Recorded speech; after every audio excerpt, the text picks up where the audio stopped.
Oke, pemanasan untuk box pertama kita sudahi dulu. Kita lanjut box kedua, nomor berapa Mbak Anggun? Nomor 4. Box nomor 4, kita buka box nomor 4. Apa isinya box nomor 4? Destruksi nada. Oke. Novia untuk memulai box kali ini. Sebenarnya Novi pengen nanya sarannya coach untuk musisi-musisi muda nih yang di Indonesia yang ingin berkarir keluar. Sarannya sebenarnya gini, buat aku musisi muda sekarang tuh PR-nya banyak banget. Karena kalian tuh nggak hanya harus bisa bermusik, tapi kalian juga harus bisa punya mentalitas baja. Dan udah gitu PR-nya banyak banget lah, karena nggak cuma untuk membuat satu lagu yang bagus, nyanyi dengan sepenuh hati, dan membuat video klip yang keren. Tapi videonya harus viral juga di TikTok. Harus lagunya juga mungkin yang tadinya kalau kamu lagi nulis lagu tuh, mestinya tuh mungkin 3 menit something gitu, cuma 2 menit. Harus bisa lebih fleksibel. Dan terus udah gitu menanggapi yang di sosial media itu segala kicauan orang-orang yang kadang terlalu pedas dan terlalu tidak beredukasi itu dan tidak bertata krama di sosial media. Buat aku itu membuat polusi besar sekali dalam kreativitasan satu musisi. Dan jadi saranku cuma satu, jalan aja. Kalau misalnya someday aku ikut audisi yang dimana jurinya coach, lolosin ya. Ini juga kalau kayak gini. Itu kayaknya udah Ini menarik juga melanjutkan apa yang Novia tanyakan Mbak Anggun. Di era sekarang itu banyak sekali penyanyi-penyanyi instan karena cepat viral di media sosial seperti itu. Ada yang memang bagus dan memang ya deserve untuk kemudian viral terus kemudian bikin album. Nah, sebagai seorang penyanyi yang memiliki proses panjang untuk dapat sukses seperti sekarang ini, bagaimana Mbak Anggun melihatnya? Bahkan ada juga yang sukses karena kontroversi seperti itu. Ya, tapi itu kan yang bisa kita lihat kan bedanya adalah ada orang yang membuat satu karir, yang lainnya hanya untuk sesuatu yang mungkin semacam mini fenomena. Dan mungkin sekarang ini ya kayak petasan aja gitu loh. Tapi yang jelas ada ruang untuk semuanya untuk eksis. Itu bagus buat aku. Tapi kalau untuk ngomongin tentang musik, ini yang aku agak karena ya musik itu sebenarnya nggak bisa ada kompromi secara itu. Sebagai musisi atau penyanyi, penulis lagu tuh harus bebas dalam berkreasi. Bangun, ada yang bilang bahasa Perancis itu kan seksi gitu ya, apalagi buat musik gitu. Nah, mungkin nggak sih kalau menurut opini Mbak Anggun gitu ya, bahasa Indonesia, lagu-lagu berbahasa Indonesia itu populer di Eropa. Karena sebelumnya aku pernah interview Steve Lillywhite gitu, produsernya U2. Dia bilang dia suka bahasa Indonesia karena akhirannya, fonetiknya bagus lah menurut dia. Nah, kalau menurut Mbak Anggun sendiri, mungkin nggak sih orang-orang Eropa itu akhirnya mendengarkan lagu bahasa Indonesia? Sebenarnya mungkin banget. Apalagi kan sekarang dengan adanya Korea ya. Semua musik di mana-mana orang-orang nyanyi lagu dengan bahasa Korea, ngerti juga enggak. Tertarik nggak untuk main musical di Indonesia? Kalau saya melihat kualitasnya sudah bagus. Nggak kalah lah sama Broadway atau West End. Kebetulan aku udah 2 kali main musical. Di sana ya. Tahun lalu dengan satu musical baru dengan itu hidupnya Al Capone. Jadi ceritanya Al Capone dijadikan musical. Yang jadi Al Capone tuh penyanyi seriosa namanya Roberto Alagna. Terus aku jadi istrinya. Sebenarnya simpenannya sebenarnya. Terima kasih untuk box yang kedua. Kita masih ada box lainnya. Box ketiga, pilih nomor berapa Mbak Anggun?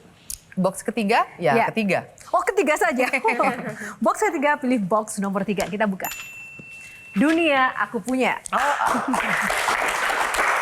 Ini salah satu judul album ya Mbak ya? Itu judul album rock pertama yang di aransemenin sama Om Ian Antono. Bicara soal yang pertama dan juga masa lalu, karir dan perjuangan Anggun ini banyak sekali. Tentu saja juga banyak support system dari sosok Anggun yang menjadikan ia menjadi seperti ini. Kita lihat dulu, ada satu foto menarik. Oh, Nah, Mama, ini- adekku. Ini siapa aja Mbak Anggun? Yang kedua laki-laki aku nggak tahu, lupa. Tapi ada Mama, ada adekku perempuan Anggit yang di belakang aku. Kiri kanan aku nggak tahu, pemain band toh atau sopo. Mbak Anggun nggak tahu ini siapa ya? Enggak, itu foto dari mana Mbak? Ini nggak kenal siapa? Lupa-lupa inget Kang siapa Maman ya? tahu nggak ini siapa? Saya. Kang Maman. Nah, boleh diceritakan Kang Maman? Saya ingin mengajak Anggun untuk jadi cover di majalah, di tabloid Nova waktu itu.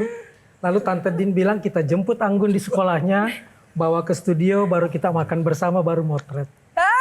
Beneran? Itu saya yang saya. Ya Allah, Masih ada rambutnya kan? Kang Maman dari sebelah sini banyak meragukan, hah masa sih? Iya, pangling loh. Apa yang disampaikan orang tua Mbak Anggun ke Kang Maman tentang sosok putrinya ini waktu itu?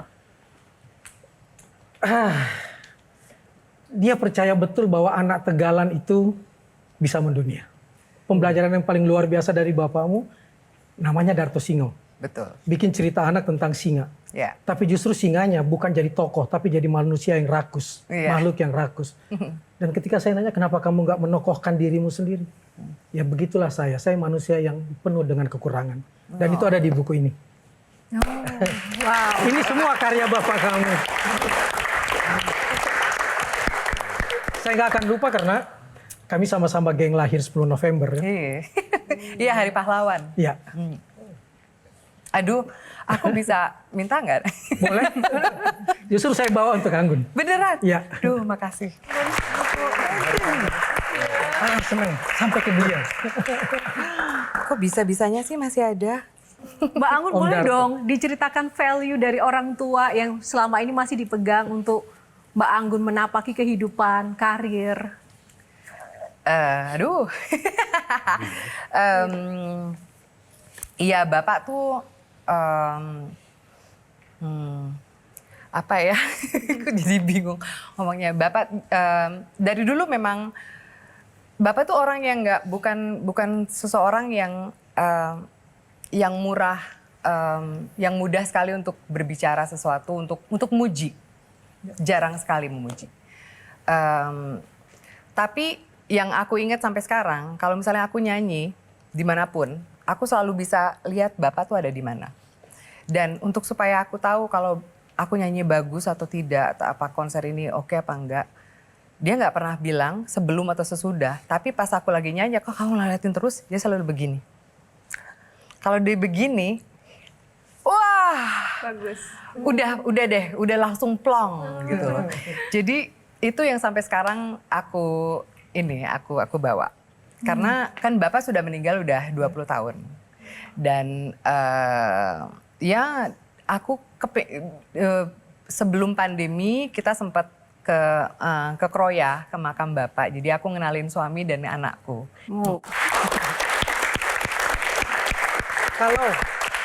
Kalau dia hadir hari ini di sini, apa yang ingin kamu sampaikan?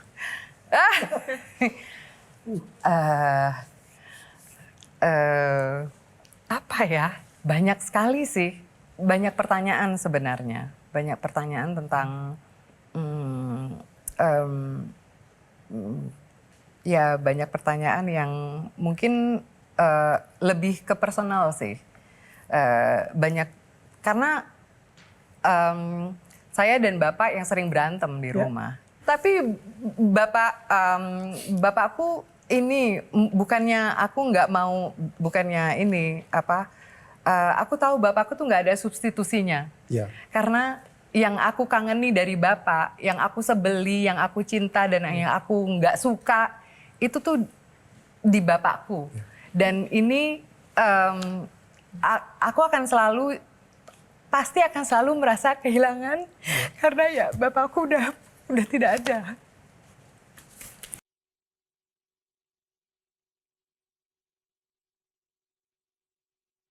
Tuh kan. Tepuk tangan untuk ayah dari Mbak Anggun. Jelajahi cara baru mendapatkan informasi. Download Metro TV Extend sekarang.